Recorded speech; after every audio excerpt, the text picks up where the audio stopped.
Well, hello there, you beautiful freaks. It's here, and it's here right now. I'm using a VPN. I'm in France right now. The new single is not out, but it shows up here, and I just want to go straight into it. Nothing official has been done yet. This is Black Summer by the Red Hot Chili Peppers.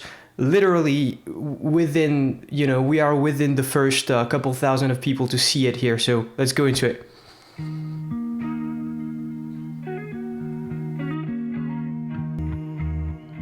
And China's on the roof. A person, get it on.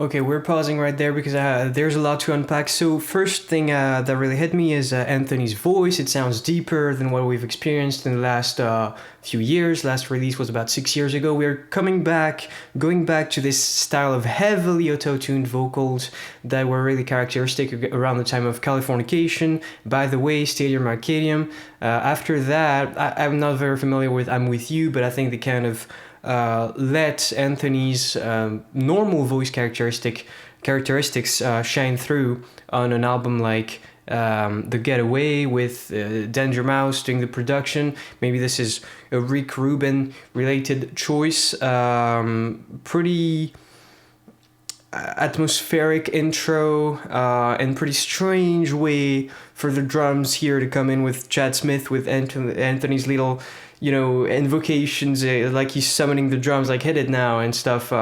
He would do things like that on Stadium Arcadium before solos or something, like clean it up, Johnny, but it doesn't sound like the Peppers are really comfortable yet in this song so far, in terms of even like John's playing is kind of soft. Even Flea's playing is pretty soft. Like this, I think what this means is a big explosion of sound at some place in this song, because at the end of the day, that's kind of what the Peppers do. This sounds really weird to me. This is exciting.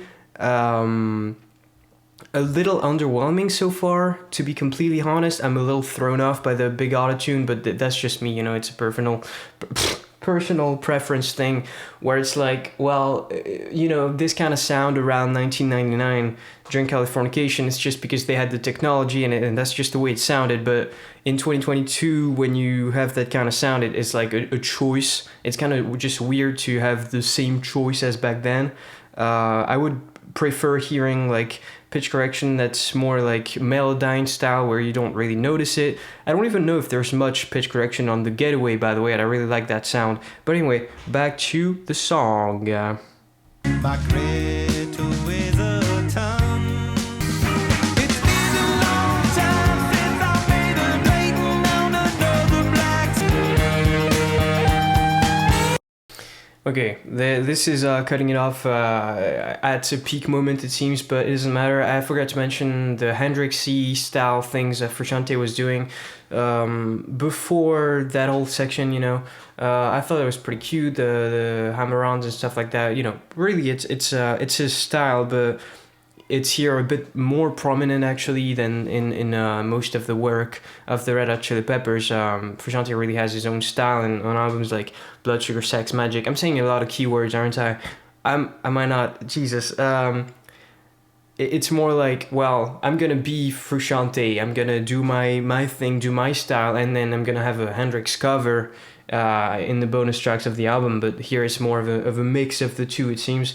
This is a mess. Like, this is weird. Like, this is seriously weird. That chorus is weird. The mastering sounds weird. This is a lot, and the structure is really weird. The solo sounds like it's early in the song, even though it's not really. It's kind of long. It's kind of like, what is this? It's really exciting. It's really a lot at once. I probably need to listen to this a few times to really appreciate it. So far, this thing has got me pretty lost. I love the modulation they do before that chorus, and they just did it again in the solo there. I love the subtle little key change, just going up one semitone, and suddenly the whole structure of the harmony is completely shifted, and it's a chord that you don't necessarily understand right away as a different function than home, the key of the beginning of the song, but it seems to do that. Wow. Let's see how this ends. I think they just from here go into. I really don't. I really hope they don't have a bridge here, because that would be weird. Just give me some familiarity. Give me like a chorus and then a bit of a verse and then another chorus, because otherwise this is really a mess. Let's go. Back the flaming wheel.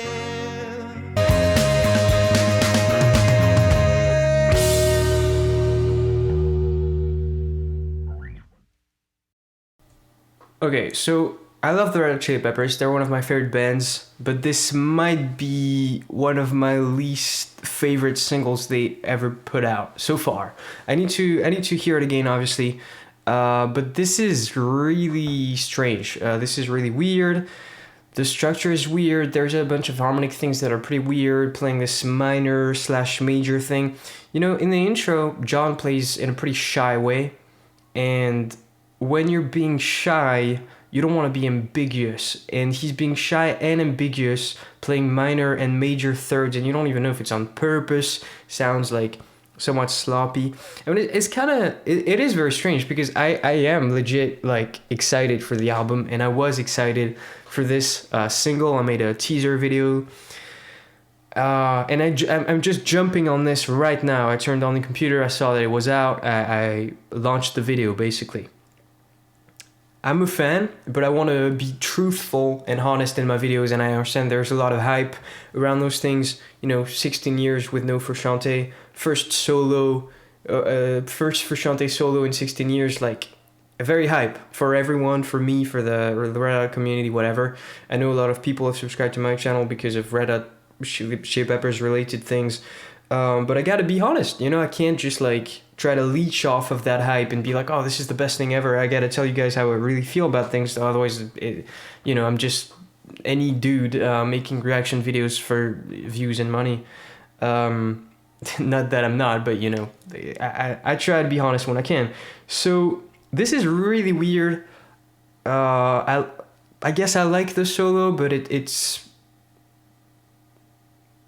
sounds uninspired. Doesn't sound really like it's hitting the way it could or should, or the way I was expecting it to. But I guess we have to have a, you know, when we have to tune our expectations for these kind of things, because like there's a reason why they haven't put out a song in 16 years with Frusciante, which is Frusciante was interested in different things. You know, for over 9 years was just doing his thing, put out the Empyrean, and then immediately after, and already a bit before, had gone into this craze of electronic music, progressive synth pop, albums like Enclosure, like PBX, like completely out of what the Peppers do. And so this process of coming back and finding whatever spirit was driving the band, like years ago, you know, like not even the last decade, you know, the decade prior to that, it's got to be a hard process. And this is just the first single. Anything else could come from this, but this already tells us that the production is something that's closer to Californication than to The Getaway, which I'm really not a fan of.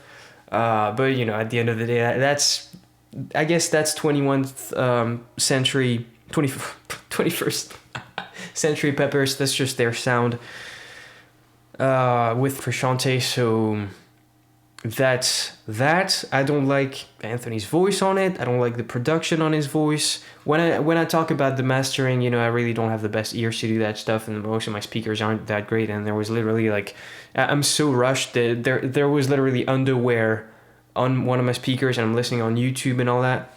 Maybe not the best bit rates, but I don't think it's like, I think it's pretty compressed still. You know, this is crazy. This is crazy to experience. This is crazy for me to make this video as a huge fan with huge expectations. Yeah, the next single could be amazing, could blow my mind, or suck. I don't know. I don't really like this all that much. I might love it once I hear it a couple more times. But yeah, this is this is really interesting to say the least. What I don't like, I guess, about Anthony's voice is like, Anthony Kiedis, you know, he's a great singer. Like, originally when the Peppers started, he was doing this, like, kind of, there's a German word for it that I forget, but spoken word / rap thing. It's not quite spoken word, it's not quite rap, and it doesn't quite have a pitch. It's really interesting. Rick Beato talks about that in his video about Give It Away, and that was his thing. And then he got training with a guy named Ron Anderson, which is a great vocal coach. Did The Weeknd, did John Frusciante, Anthony Kiedis, Pink, Alicia Keys, anybody you want, you know, great guy. And at this point, Anthony, I mean, he was singing before, but that's when he really like got this huge sound. Like you hear that on a song like Savior or something, dust enough, you know, there's this huge power coming through.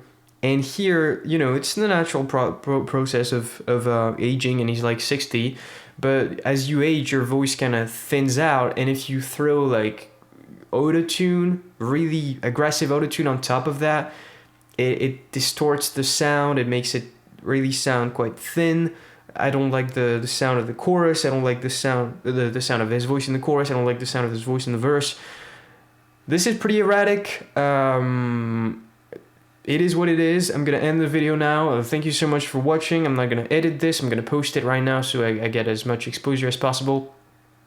Once again, you know, if you're a Red Hot Chili Peppers fan and you're pissed at my opinion, I don't care. I got to stay honest. I'm a fan as well, so I'll probably love the next single. Who knows? But appreciate you being around, and take care, and I'll see you next time. Bye.